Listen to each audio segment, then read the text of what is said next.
Commander Vexar stood on the bridge of his warship, the Crimson Blade, watching the blue planet below, Earth. The humans called it home. For 300 years, the Valthorian Empire had conquered over 200 worlds. They had never lost a war. Not once. The galaxy knew them as the unstoppable force, the supreme conquerors who brought all species under their rule. Vexar was the greatest commander in the Empire. He had led invasions on 50 worlds. His scales, dark purple and thick like armor, had seen countless battles. His 4 eyes, each one able to see in different light spectrums, had watched civilizations fall. He was not afraid of anything. Fear was for the weak, for the conquered. "Commander," said his second officer, Thalax, a younger Valthorian with lighter scales, "the invasion force is ready. 2 million soldiers wait in the transport ships. Our intelligence says the humans have only basic technology. Their weapons are primitive compared to ours. This should be a simple conquest." Vexar nodded slowly. He had studied the humans for months before this day. They were strange creatures, only 2 eyes, soft skin, no natural weapons like claws or venomous teeth. They lived short lives, maybe 80 or 90 of their years. By Valthorian standards, they were weak, fragile, and insignificant. "Begin the invasion," Vexar ordered. His voice was calm, confident. He had said those words many times before. The transport ships descended through Earth's atmosphere like a swarm of metal insects. They darkened the sky over the human city called New Moscow.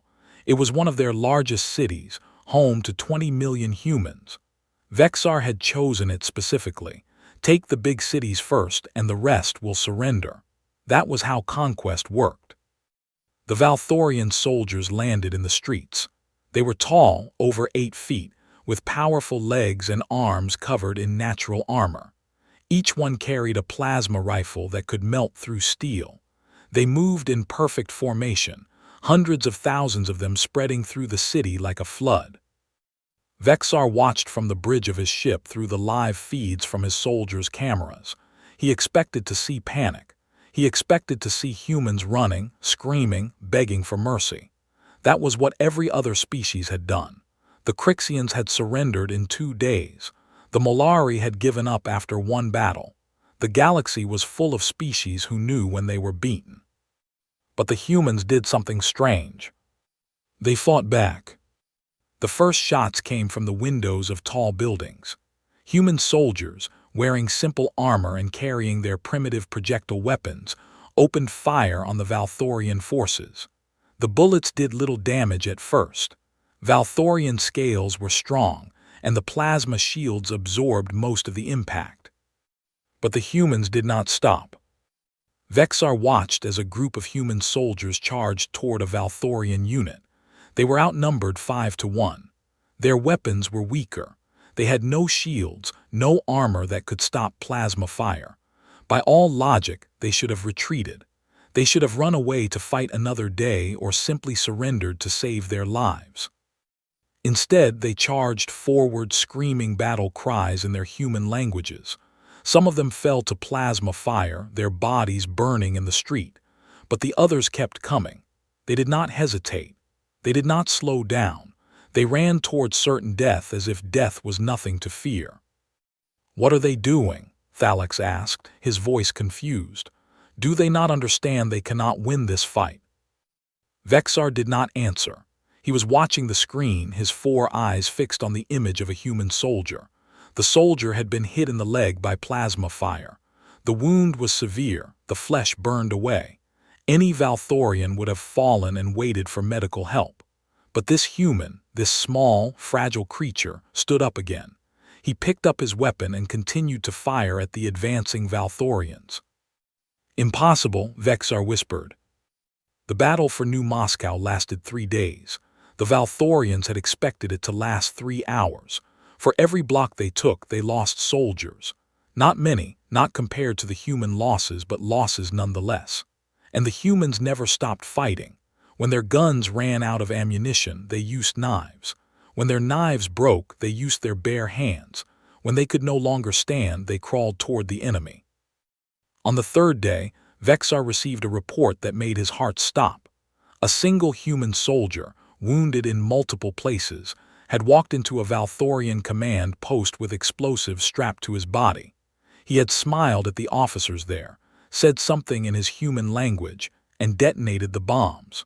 43 Valthorian officers died in that explosion. The human had sacrificed himself willingly, happily, to take them with him. "This is not normal," Thalax said. He was packing the bridge, his scales pale with stress. "No species fights like this. They do not value their own lives. They run toward death like it is a prize to be won." Vexar had conquered 50 worlds. He had seen bravery before. He had seen soldiers fight to protect their homes and families, but he had never seen anything like this. The humans did not fight out of hope. They did not fight because they believed they could win. They fought because fighting was who they were. Death was not something they feared. It was something they accepted, embraced, even if it meant taking the enemy down with them. "Commander," a communications officer said, "we have intercepted human broadcasts. They are calling what happened at the command post a victory. They are celebrating that soldier as a hero." Vexar closed his eyes. In Valthorian culture, sacrifice was respected, but it was a last resort. You sacrificed yourself when there was no other option, when your death would save many lives. But this human had sacrificed himself for 43 enemy lives. It was not logical. It was not strategic. It was something else entirely. It was terrifying. The invasion continued. Vexar sent more troops to Earth. He attacked other cities, Beijing, Lagos, Sao Paulo, Tokyo. Each time the same thing happened. The humans fought with a ferocity that defied explanation. They built traps and ambushes. They used tactics that no military academy would teach because they were too dangerous, too reckless. They did things that should have been suicide but somehow worked. In Sao Paulo, a group of human soldiers held a bridge for 18 hours against an entire Valthorian battalion. They were just 200 humans against 10,000 Valthorians. When reinforcements finally arrived, they found the bridge covered in bodies. Most of them were human, but nearly 3,000 were Valthorian. The humans had fought until every single one of them was dead. Not one had surrendered. Not one had run. Vexar began to study the humans more carefully. He read their history, their stories, their wars. What he found chilled him to his core. These creatures had been fighting each other for their entire existence. They had invented weapons that could destroy their own planet. They had fought wars that killed millions of their own kind over ideas, over land, over religion. They had faced extinction multiple times, from ice ages to plagues to wars, and they had survived every single time. They were not like other species. They had not evolved on a peaceful world protected from danger. They had evolved on a planet that was trying to kill them every single day. Predators, diseases, natural disasters, and each other. They were born fighters. It was in their blood, in their bones, in their very souls. And they did not know the meaning of surrender. 6 months into the invasion, Vexar received word that the Valthorian High Council wanted a progress report. He dreaded the communication. The conquest of Earth should have taken 2 weeks at most. It had now been half a year, and they had only secured a few territories, none of them completely. The holographic image of High Counselor Marix appeared on the bridge. She was ancient, over 500 years old, her scales faded to a pale gray. She had overseen the conquest of 100 worlds in her lifetime. She was not known for patience. "Commander Vexar," she said, her voice cold, "explain why Earth has not fallen." Vexar straightened his posture. "High Counselor, the humans are proving to be more difficult than anticipated. Their resistance is unlike anything we have encountered before." "More difficult?" Marix's 4 eyes narrowed. "They are primitive creatures with no interstellar capability. They should have been conquered in days." "Their technology is inferior, yes," Vexar agreed. "But their will to fight is not. They do not surrender. They do not retreat. They fight until they die, and even then they find ways to kill us." He showed her the footage from the battles. The human soldier continuing to fight with his leg burned away. The bridge in Sao Paulo. The suicide bomber at the command post. Video after video of humans doing things that should have been impossible, fighting battles that should have been one-sided defeats. Marix was silent for a long moment. "Send more troops," she finally said. "Crush them with numbers." "I have already sent 2 million additional soldiers," Vexar replied. "We have 4 million troops on Earth now. Our losses are approaching 300,000. The number hung in the air. 300,000 Valthorian soldiers dead. In most conquests they lost a few thousand at most. This was a catastrophe. "And the humans?" Marix asked. "They have lost over 10 million soldiers and civilians," Vexar said. "But they have 8 billion more, and every death seems to make them fight harder, not weaker." Marix considered this. "Perhaps we need a different approach, target their leaders, destroy their command structure." "We have tried," Vexar said. "When we kill their leaders, new ones emerge. They do not have a single command structure. Each country, each city, each group of soldiers can operate independently. There is no central weakness to exploit.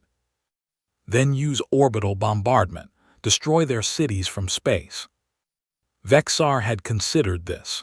"If we do that, we will destroy the planet's resources. The humans have also threatened that if we bomb them from space, they will detonate nuclear weapons across their own world. They would rather destroy everything than let us have it." Marix stared at him through the hologram. "They would destroy their own planet."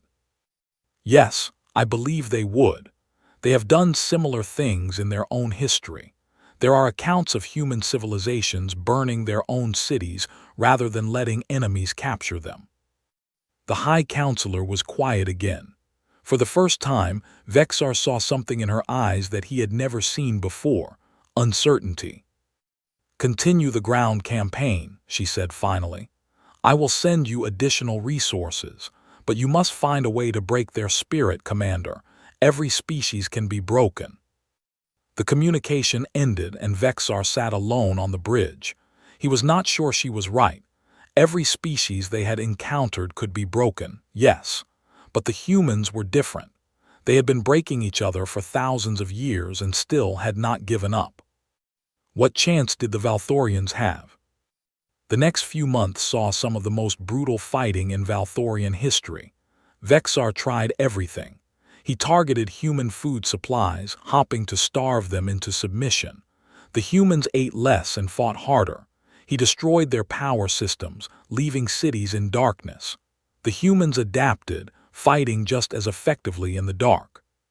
He tried psychological warfare, broadcasting messages telling humans that resistance was futile, that they should surrender to save their lives. The humans responded with their own broadcasts, mocking the Valthorians, sharing stories of their victories, playing music that sounded aggressive and defiant. One human broadcast in particular stayed with Vexar. A human general, a woman with gray hair and sharp eyes, spoke directly to the camera. "You want us to surrender," she said, smiling. "Then you don't understand humans at all. We were born on a world that tried to kill us every day. We survived ice ages, volcanoes, plagues, and our own wars. We clawed our way to the top of the food chain and then reached for the stars. And you think a few overgrown lizards are going to make us give up?" She leaned forward. "Let me tell you something about humans. We don't surrender, we adapt, we overcome, and we never ever stop fighting. You can kill us by the millions and we will still come for you. You can burn our cities and we will rebuild them. You can take everything we have and we will find a way to take it back." Her voice hardened. "So come on, send your armies, send your warships, send everything you have. We'll be waiting.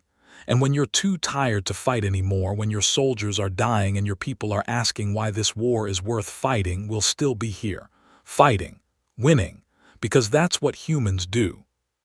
Vexar watched that broadcast many times. He studied the woman's face, her body language, her tone. She was not lying. She was not pretending to be brave. She genuinely believed what she was saying. And worse, she was right. The Valthorian soldiers were beginning to doubt. Reports came in of units refusing to advance into human-held territories, not because they were cowardly, but because they had seen what awaited them. They had seen their comrades die in the streets, cut down by humans who should have been dead themselves. One report described a battle where a Valthorian unit had cornered a group of wounded human soldiers in a building. Standard procedure was to simply burn the building down. But as the Valthorians approached with their plasma weapons, the humans inside began to sing. They sang a human battle song, voices rising together in defiance. The report said that several Valthorian soldiers hesitated, unnerved by the sound. Humans facing certain death, and they were singing. When the building was finally destroyed, the Valthorians found that the humans had used the time to set traps. Another 30 Valthorian soldiers died to explosions triggered by the dead humans. Vexar began to understand something. The humans were not just fighting a war. They were fighting for something deeper. They were fighting for their right to exist, yes, but also for something more. They were fighting because they refused to accept defeat. It was not a tactic or a strategy. It was who they were. And it was changing his soldiers. Valthorians were taught that conquest was glorious. They were the superior species, destined to rule the galaxy. But what glory was there in killing creatures who could not be made to fear? What honor was there in a war that cost more than it could ever gain? Thalax came to Vexar one night, his scales dull with exhaustion. "Commander, I need to tell you something. The soldiers are calling this planet cursed. They say the humans are not natural, that they must be some kind of demons. There are rumors of soldiers deserting their posts, trying to find ways back to the ships."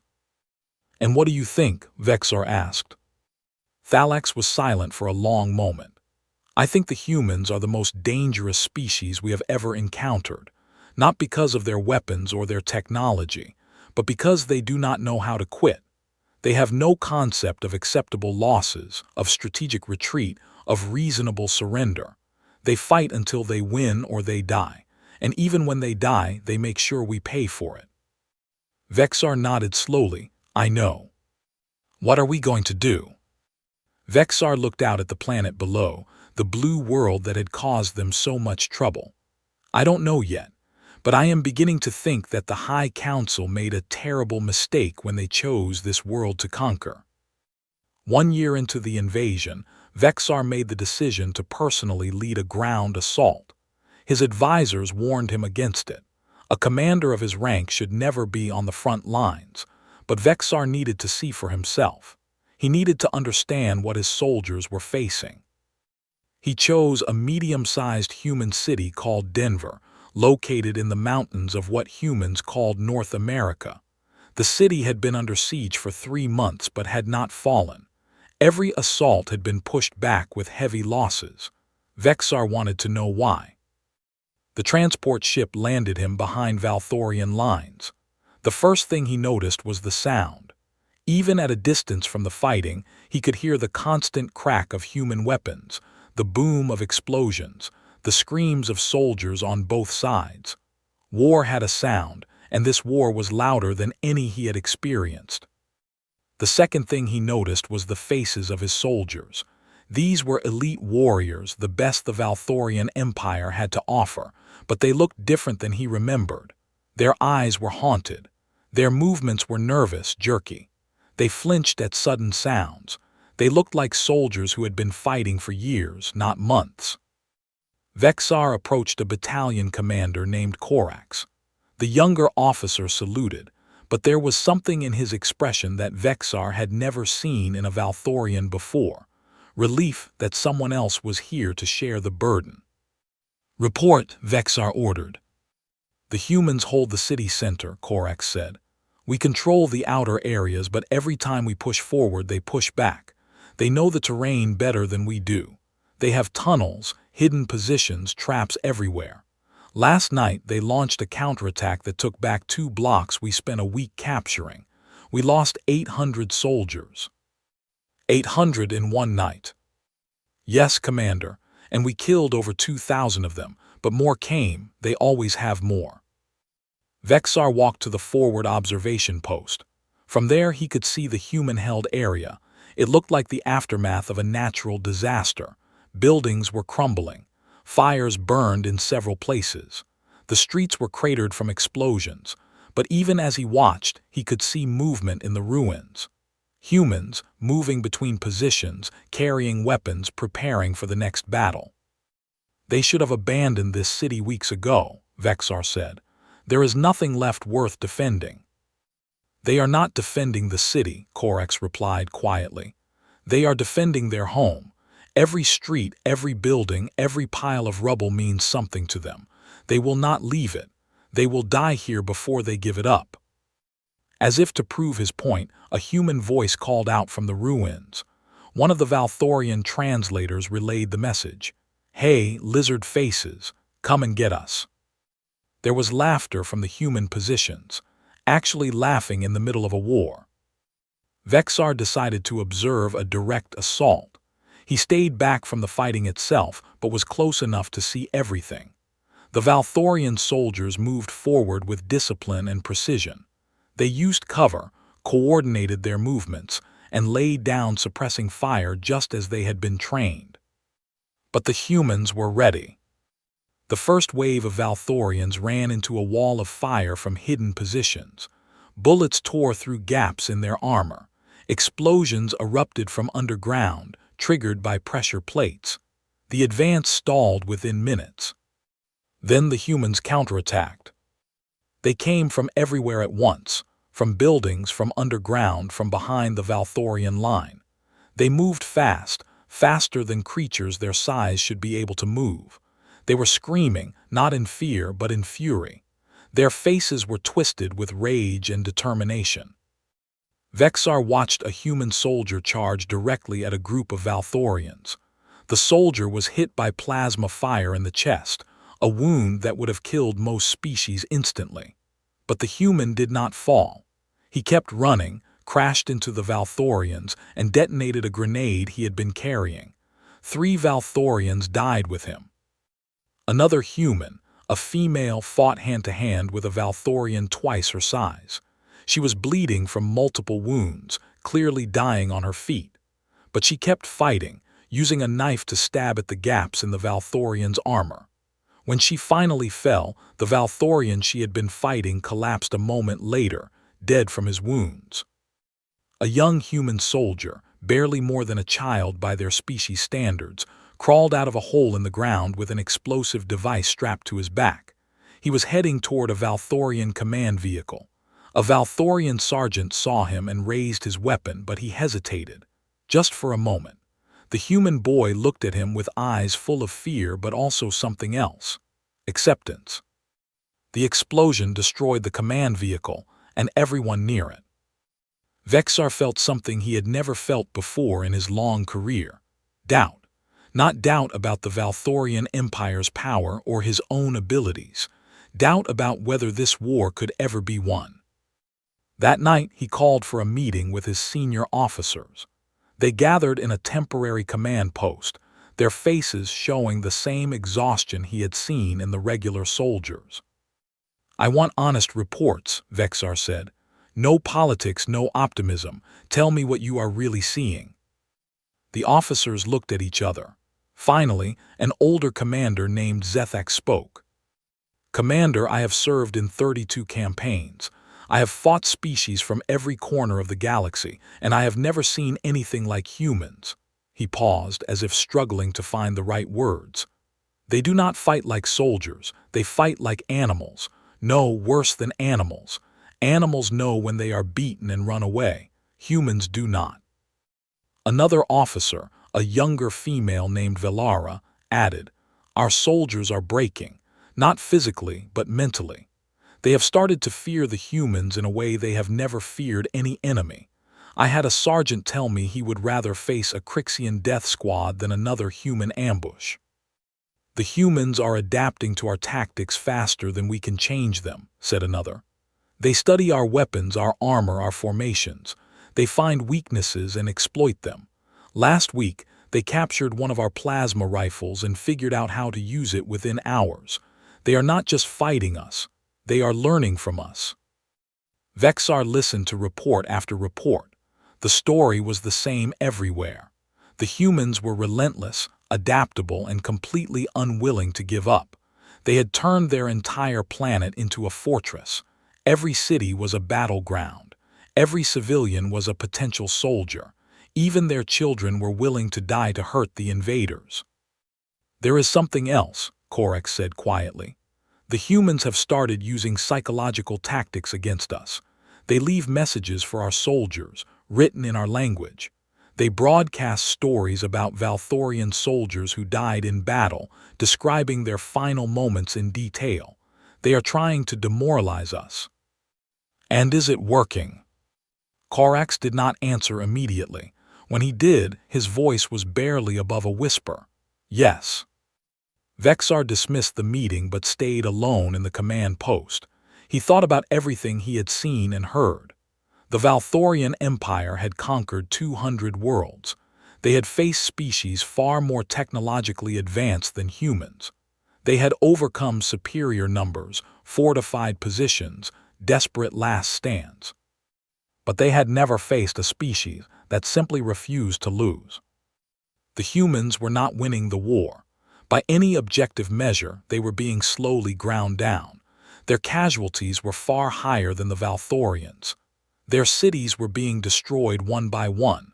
Their technology was inferior in every way. But they did not care. They kept fighting. They adapted, they survived, they hit back harder every time. They turned every defeat into a chance to learn, to grow, to become more dangerous. And they were not afraid. That was the key, Vexar realized. Fear was a weapon that the Valthorians had used in every conquest. The sight of their massive warships, their superior technology, their unstoppable armies had broken species before a shot was fired. But humans did not break. They saw the warships and built weapons to shoot them down. They saw the technology and stole it, learned it, improved on it. They saw the armies and sharpened their knives. How do you conquer a species that does not know how to be afraid? 2 years into the invasion, the situation had grown dire for both sides. The Valthorians controlled about a third of Earth's surface, but that control was tenuous at best.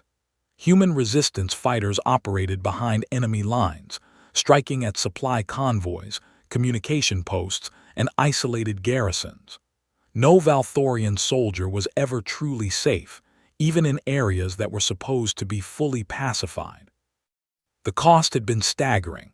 Over 2 million Valthorian soldiers had died, more than all of their previous conquests combined. The Empire was starting to feel the strain. Resources that should have been going to other military operations were being funneled to Earth. Political factions in the High Council were beginning to question whether this war was worth fighting. But for Vexar, the real cost was measured in something else: morale. His soldiers were not the same warriors who had landed on Earth 2 years ago. They were tired, fearful, and uncertain. The endless fighting, the constant threat of human attack, the knowledge that victory might never come had worn them down. Desertions were increasing. Discipline was breaking down. Some units refused to advance into certain areas known for heavy human resistance. And the humans knew it. Their tactics had evolved. Where before they had attacked with raw fury, now they fought with cold precision. They targeted Valthorian supply lines, knowing that an army without food and ammunition would collapse. They focused on officers, understanding that removing leadership caused chaos. They used propaganda to sow doubt and fear among the Valthorian ranks. One human broadcast showed footage of Valthorian prisoners of war.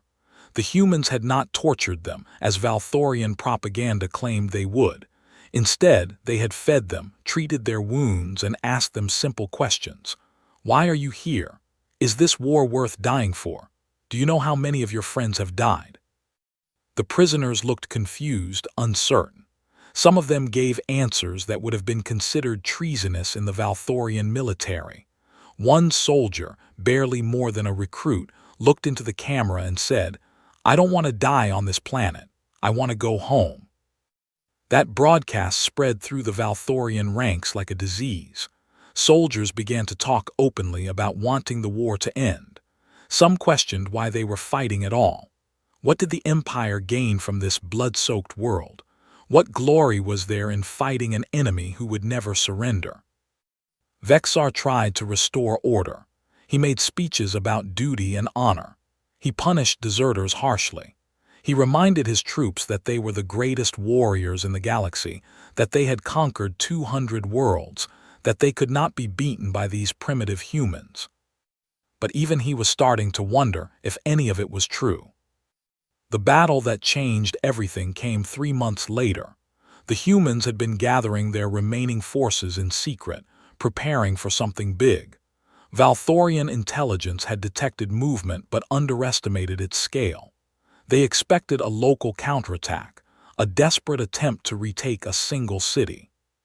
Instead, the humans launched a coordinated global offensive. They struck everywhere at once. In Europe, in Asia, in Africa, in the Americas. They emerged from hiding places that Valthorian sensors had never detected. They used weapons that they should not have been able to build, some of them modified from captured Valthorian technology, others created through human ingenuity. The offensive caught the Valthorians completely off guard. Units that had been spread thin to control vast territories suddenly found themselves surrounded. Supply lines were cut. Communications were jammed. Command structures collapsed as officers were targeted and killed. Vexar watched the reports come in with growing horror. What had been a manageable situation just hours before was turning into a catastrophe. Entire battalions were being overrun. Some units were surrendering without orders, something that had never happened in Valthorian history. "Commander," Thalax said, his voice shaking, "we have lost contact with 30% of our ground forces. The humans have retaken 4 major cities in the last 6 hours. Our casualty reports are incomplete, but we estimate at least 200,000 dead or captured." 200,000 in 6 hours, more than they had lost in some entire campaigns. Vexar made a decision. He would go to the surface himself, not to observe this time but to lead. If his soldiers saw their commander fighting alongside them, perhaps it would restore their courage. Perhaps it would turn the tide. He landed in the middle of a battle for a human city called Chicago. The fighting was intense. Valthorian and human soldiers were mixed together in the streets, engaged in brutal close combat. The sound was deafening, the chaos overwhelming. Vexar drew his plasma sword and joined the battle. He was an experienced warrior, trained since childhood in combat. He cut down human soldiers with precise, deadly strikes. For a moment, he felt the old glory of battle, the pride of a Valthorian warrior doing what he was born to do. Then he saw something that stopped him in his tracks. A human soldier, young, probably no more than 20 years old, was facing 3 Valthorian warriors alone. He had been shot multiple times. Blood was pouring from his wounds. One of his arms hung useless at his side. He should have been dead already. But he was still fighting. He had a knife in his one good hand, and he was using it with desperate skill. He ducked under a plasma sword, slashed at a Valthorian's leg, rolled away from another attack. Every movement seemed to cost him immense pain, but he did not stop. He did not retreat. He did not beg for mercy. One of the Valthorians finally landed a killing blow. The human fell to his knees, the sword buried in his chest. But even then, even as he was dying, he looked up at the Valthorian who had killed him and smiled. He smiled. Then his hand moved, revealing a grenade he had been hiding. The explosion killed him and the 3 Valthorians around him. Vexar stood frozen. He had seen humans die before. He had seen them sacrifice themselves many times, but something about this moment hit him differently. The smile. The complete absence of fear, the willingness to die as long as it meant taking the enemy with him. All around him, similar scenes were playing out. Humans fighting and dying with no thought of surrender. Wounded humans continuing to fight. Dead humans taking Valthorians with them through traps and explosives. And suddenly, Vexar understood. This war could not be won. Not through military might, not through superior technology, not through any strategy or tactic. The humans were not fighting to survive. They were fighting because fighting was in their nature, as essential as breathing. They would fight until every last one of them was dead, and even then their corpses would probably find a way to hurt the enemy. The Valthorian Empire could conquer Earth. They could kill every human, burn every city, destroy the entire planet. But they could not win, because winning meant making the enemy accept defeat, and humans simply could not accept defeat. It was not in them. Vexar lowered his plasma sword. Around him, the battle raged on. His soldiers needed him to lead, to fight, to inspire them to victory. But for the first time in his life, Commander Vexar had no idea what to do. The retreat began 3 days later. Vexar called it a strategic withdrawal, but everyone knew what it really was. The Valthorian Empire was leaving Earth, not because they had been defeated in battle, not because they lacked the resources to continue, but because they had finally accepted the truth. Some enemies could not be conquered. The High Council had screamed at him through the holographic communicator. High Counselor Marix had called him a coward, a traitor, a disgrace to the Empire. She had threatened to strip him of his rank, to execute him for failure, to do everything in her power to destroy him. Vexar had listened calmly. Then he had shown her the numbers. 2.5 million Valthorian soldiers dead, hundreds of warships damaged or destroyed, resources that would have supported 3 other conquests consumed by this single war. And the humans, despite losing over 100 million of their people, were fighting harder than ever. "We can continue," Vexar said. "We can keep fighting for another year or 5 years or 10 years. We might eventually kill enough of them that we can claim control of this planet, but it will cost us everything. Our military will be broken, our empire will be weakened, and the humans who survive will never stop fighting us. They will carry this war to the stars. They will come for us." He paused. "I have seen them fight. I have watched them die with smiles on their faces because they took our soldiers with them. I have heard them laugh in the middle of battles that should have terrified them. These are not creatures that can be ruled. They are a force of nature, as unstoppable as gravity or time." Marix stared at him through the hologram. For a long moment she said nothing. Then quietly she asked, "What do you recommend?" "We withdraw, we leave Earth, and we make sure that we never give them a reason to come after us." The withdrawal was chaotic. Human forces harassed the retreating Valthorians at every step, extracting a final price in blood for the invasion. But Vexar had expected that. He had organized the withdrawal to minimize casualties, protecting the retreat of each unit with covering forces. As the last transport ships lifted off from Earth's surface, Vexar stood at the viewport of his warship and watched the blue planet shrink in the distance. He felt something he had never felt after a campaign: relief. He was leaving behind 2.5 million Valthorian graves, the biggest military disaster in the Empire's history. His career was probably over. His name would be remembered as a failure. But he did not care. He was leaving Earth. He was getting his remaining soldiers away from those terrifying, wonderful, impossible humans. Thalex approached him. "Commander, the humans are broadcasting a message. They want you to respond." Vexar was surprised. He had expected the humans to celebrate their victory, not try to communicate. He nodded. "Put it through." The holographic image showed the same human general he had seen in the broadcast 2 years ago. The woman with gray hair and sharp eyes. She looked older now, more tired, but there was still fire in her gaze. "Commander Vexar," she said, "I am General Helena Torres, representing the United Human Forces. I understand you are leaving." "Yes," Vexar replied. "We are withdrawing from your planet." Good, she paused. I want you to understand something. We did not fight you because we hated you. We fought you because you invaded our home. You tried to take what was ours, and humans do not give up what is ours without a fight. I understand that now, Vexor said, perhaps better than any Valthorian alive. General Tors nodded.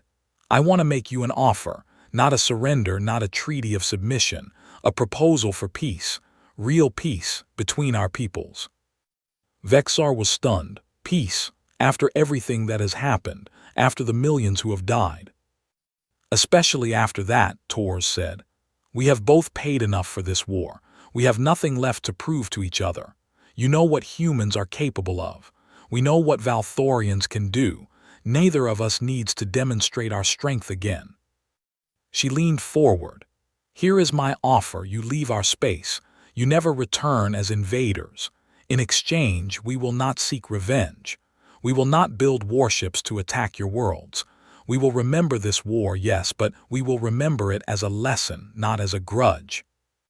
And if we refuse? Vexar asked. Tors smiled. It was not a friendly smile. Then one day, probably sooner than you expect, we will come to you. We are fast learners, Commander. We have studied your technology. We have analyzed your tactics. Give us a few decades and we will have ships as powerful as yours. And then we will show you what humans can really do when they are angry. The threat hung in the air. Vexar knew it was not an empty one. He had seen what humans could do with primitive technology.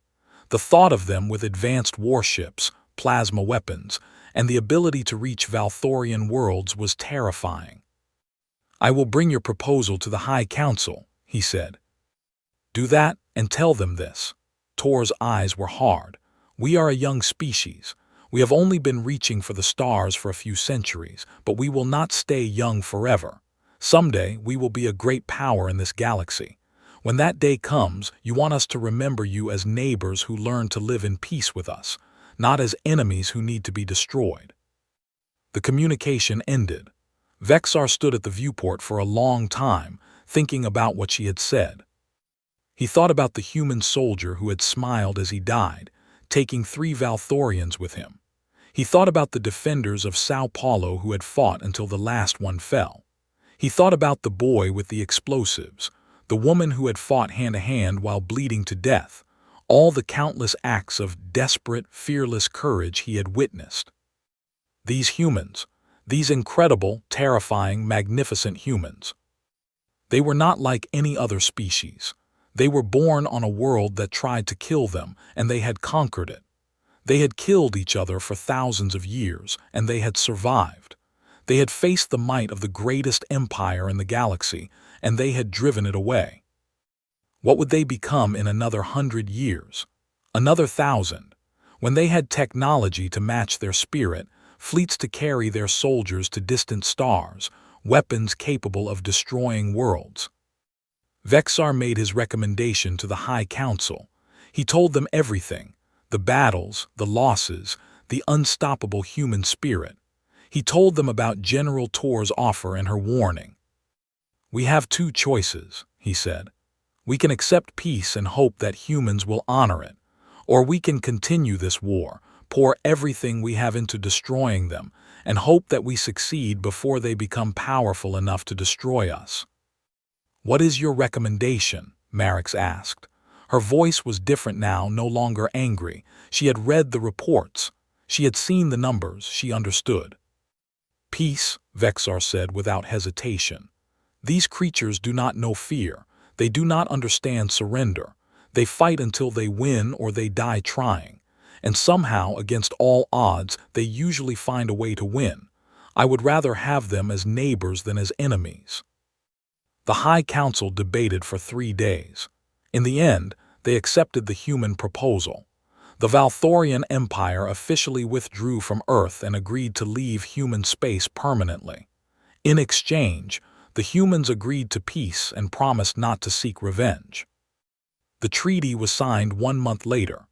Vexar himself attended the ceremony on a neutral space station, standing across from General Tors and the other human representatives.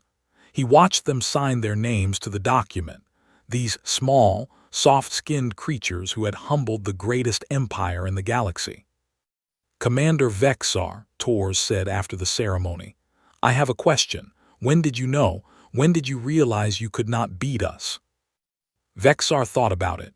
There had been so many moments, so many things he had seen, but one memory stood out above the others. "It was a soldier," he said. "A young human badly wounded fighting 3 of my warriors. He knew he was going to die. There was no hope for him, but he kept fighting, and when my warrior finally struck him down, he smiled. He smiled, General, and then he killed them all." He looked at her. "That was when I knew. You do not fight like other species. You do not fight to survive. You fight because it is who you are. And I realized that the only way to defeat you would be to destroy every last human, down to the final child.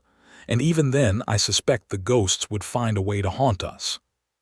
Tors laughed. It was a warm sound, not mocking. "You might be right about that, Commander. Humans have a lot of practice being stubborn. It's how we've survived this long." "I think," Vexar said slowly, "that in 1,000 years your species will rule this galaxy, and I think that is probably for the best." He offered his hand in the human gesture of peace. Tors took it. "To peace," she said. "To peace," he agreed, "and to the hope that we never have to see what humans can do when they are truly angry." Tors smiled. "Commander, you already have. We were angry for the last 2 years. That's why you're leaving." Vexar nodded. It was true. And as he returned to his ship, ready to take his fleet home, he made a private vow. He would spend the rest of his life making sure his people understood one thing. Never ever give humans a reason to be angry at you. Because they fought without fear, and that made them the most dangerous creatures in the universe.